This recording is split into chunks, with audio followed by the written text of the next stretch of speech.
Well, today we're going to talk about the Netac, N-E-T-A-C, 256 gigabyte portable external drive. It's a USB. It's a USB-A and a USB-C both. It's a 3.2 dual interface, and as I said, it's got two different connectors.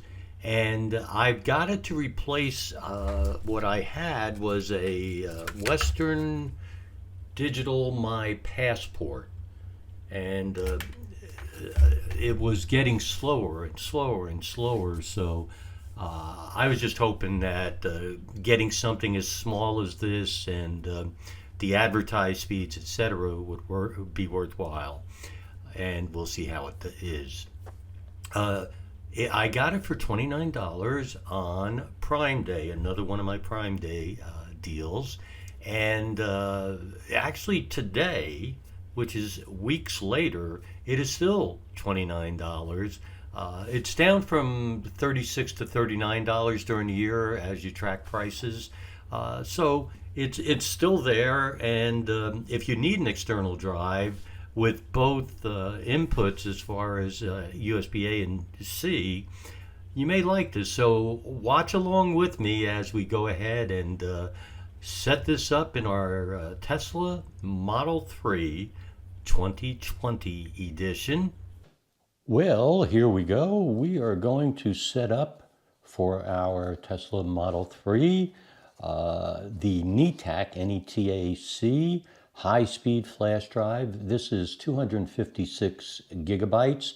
It's going to replace my existing flash drive. And the reason is it's extremely slow. The current one takes forever for me to see what's happened and Sentry events, etc. So we're going to take a look at that one and see how fast things open.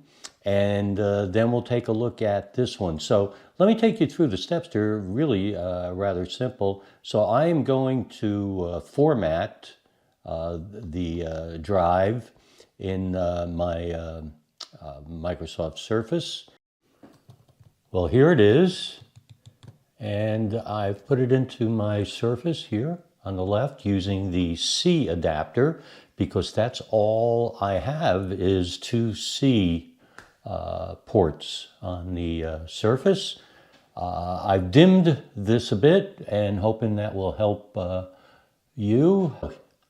Anyway, here we go. I'm going to format this.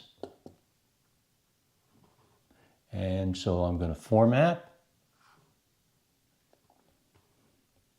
And file system FAT, and that is what I want. So the recommendation is to use the FAT format, and so that's what I'm doing. And I'm going to label this Tesla, and what I'll do is after it's done, we have to put in folders. We'll put folders into this, and the formatting is complete. So that's great. There. And I am going to put new folder. And let me see what I'm going to call this folder. So folder 1, I am going to rename. So here I'm just renaming or naming two files, Tesla Cam and Tesla Track Mode. That is it. So here's the dash cam right here. So I'm going to press it. It has popped up.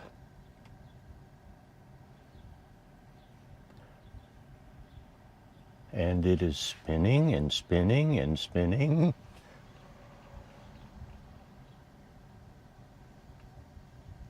And spinning. Now it stopped spinning, but there's nothing there.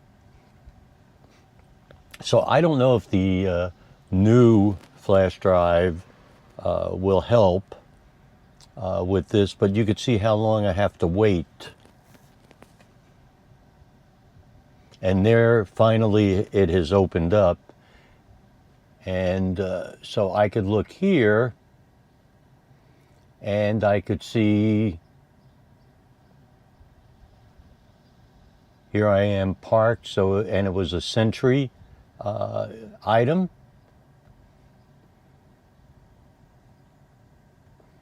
So that was me in a parking space.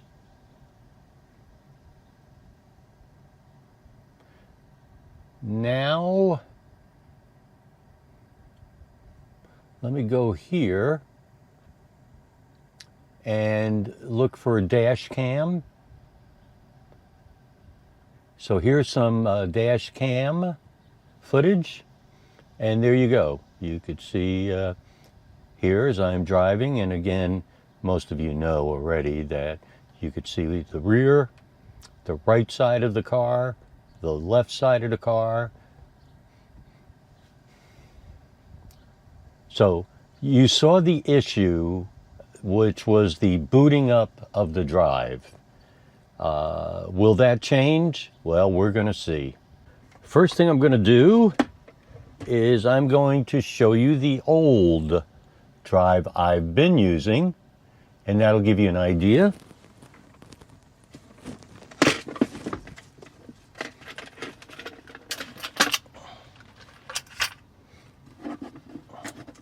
And here it is. I'm going to unplug it. So this was it.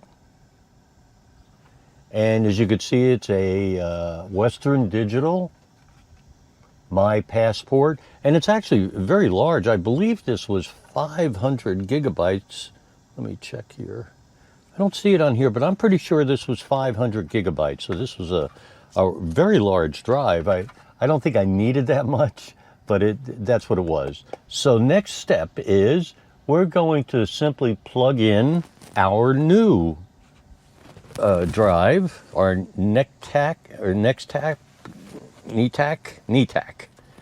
And as you could see from there, I am going to use the USB-A, and based on the color, I believe the blue would tell you it's a 3, in this case, .2 drive. So that's where it's going, in there. So here you could see my head in front of the screen, and what I'm doing now is I'm simply plugging it into the port in the Tesla, and of course that's pretty simple. You just find the port and you plug it in, and all is now ready to go. So I have plugged it in, and it's formatted, as you saw, properly, or at least as properly as the directions were. There's nothing on it right now, so I don't think there's going to be any help in looking at it. I think it opened up pretty quickly, though. So anyway, I'll wait a day or two, and when I do, as you see, it still has the same menu, and it's showing right now where I am. So if that's the case, after several days, this was the right thing to do, as it opened up very quickly compared to the old one. So I'll be back one more time to show you how it works. All right, everybody, so here we go.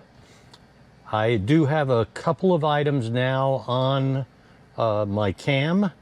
So I'm going to go down here and open it and see how long it takes.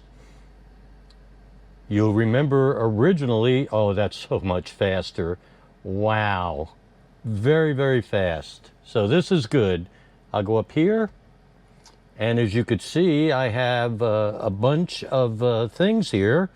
And let me go to, I think that's my latest. And this had lots and lots of Sentry activity. As you could see, it really is just so much faster. Where the old one, I wouldn't even wait. And the picture, by the way, thank you, Tesla, is as clear as could be. So you could see it here, and it opened so quickly, I'm satisfied. I hope you liked the video, and not much more to say about it. It works fine. It's nice and small for 256 gigabytes.